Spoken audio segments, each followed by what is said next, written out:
Assalamualaikum warahmatullahi wabarakatuh. Bismillahirrahmanirrahim. Alhamdulillahi rabbil alamin. Allahumma sholli wa sallim wa karrim ala sayyidina Muhammadin alladhi ayyadahu bi mu'jizatil Qur'anil mubin wa ala alihi wa ashabihi ajma'in. Amma ba'd. Ma'asyiral muslimin, wabil khusus sahabat Ar-Ridha yang dimuliakan oleh Allah Subhanahu wa taala.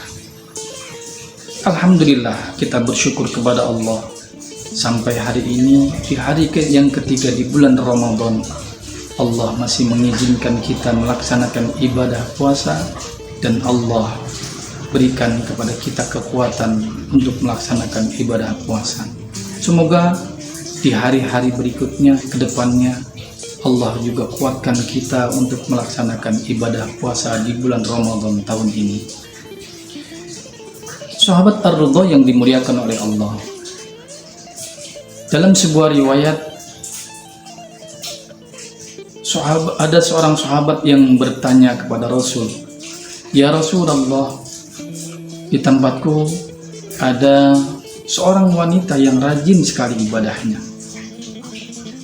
Sholat sunnah setengah di pertiga malam ia selalu lakukan, puasa-puasa sunnah dia selalu jalankan, dan bersedekah kepada orang-orang yang membutuhkan ia selalu amalkan. Apakah orang ini termasuk golongan ahli surga ya Rasul? Sedangkan dalam kesehariannya ia selalu menyakiti hati tetangganya. Perkataan-perkataannya selalu tidak mengenakan kepada orang lain. Bahkan hinaan dan cibiran selalu keluar dari mulutnya. Sedangkan di sisi lain ada seorang wanita yang ibadahnya ini biasa-biasa saja ya Rasul. Puasa sunnah jarang dia lakukan, sholat sunnah pun jarang ia amalkan, sedekah pun hanya sesekali saja. Apakah dia termasuk golongan ahli surga atau neraka ya Rasul?" Rasulullah SAW menjawab, kata Rasulullah, orang yang rajin sekali ibadahnya, tapi dalam kesehariannya perkataannya selalu menyakiti hati tetangganya, tetangganya merasa tidak nyaman hidup berdampingan dengannya, maka orang ini adalah termasuk ahli neraka.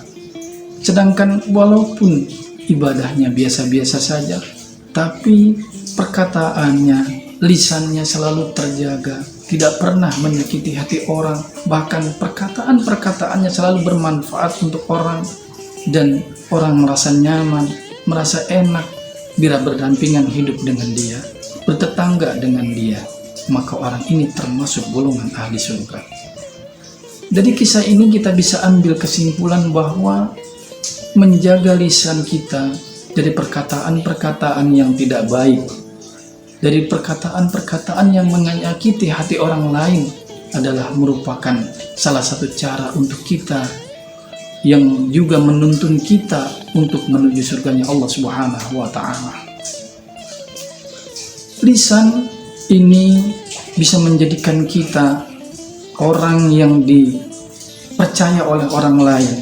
Lisan juga menjadi wasilah atau perantara orang lain tidak suka kepada kita.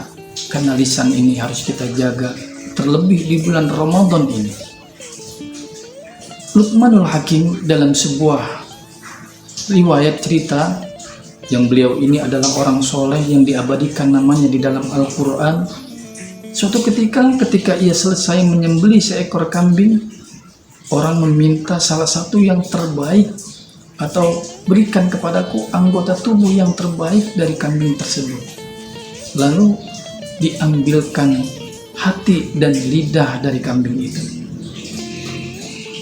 Di lain waktu, ketika selesai menyembelih hewan, ada orang juga yang meminta berikan kepadaku yang terburuk dari anggota tubuh hewan tersebut.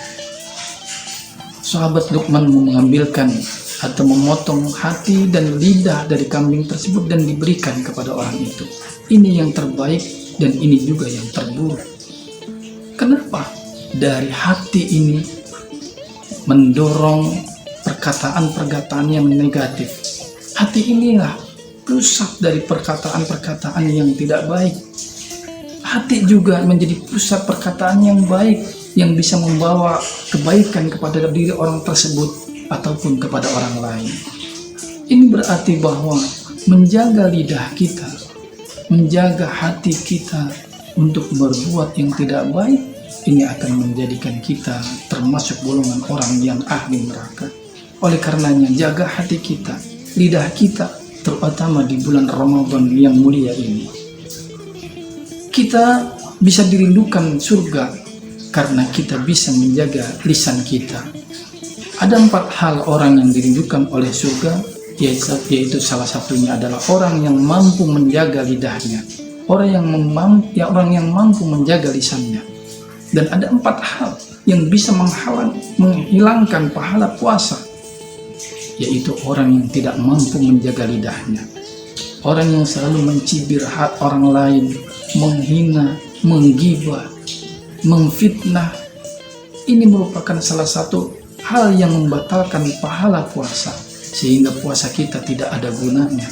Puasa kita hanya merasakan lapar dan haus saja, sebagaimana hadis Nabi, kam min shaimin laisa lahu min siyamihi illa al-ju'i wal 'atash.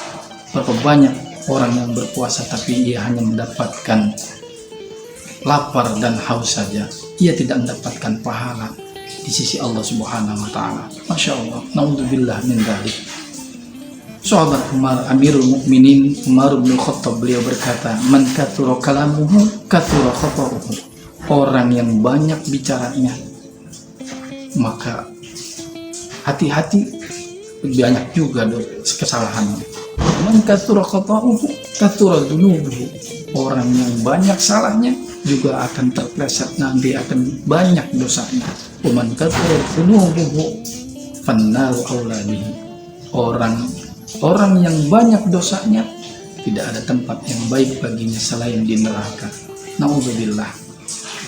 Naudzubillah min dzalik. Semoga di bulan Ramadan ini kita bisa menjaga lidah kita, menjaga hati kita, menjaga lisan kita, selalu basahi lisan kita ini dengan banyak zikir, mengucapkan kalimat-kalimat thayyibah, terlebih selalu membaca Al-Quran yang mulia, agar kita di bulan Ramadan ini mendapatkan apa yang dijanjikan oleh Allah Subhanahu wa taala, yaitu menjadi orang yang muttaqin, orang yang paling mulia di sisi Allah Subhanahu wa taala. Ini saja yang bisa saya sampaikan tentang menjaga hati dan lidah kita agar kita tidak terpleset ke dalam nerakanya Allah Subhanahu wa taala, justru kita masuk ke dalam surganya Allah Subhanahu wa taala. Akhirul kalam, billahi taufiq wal hidayah. Wassalamualaikum warahmatullahi wabarakatuh.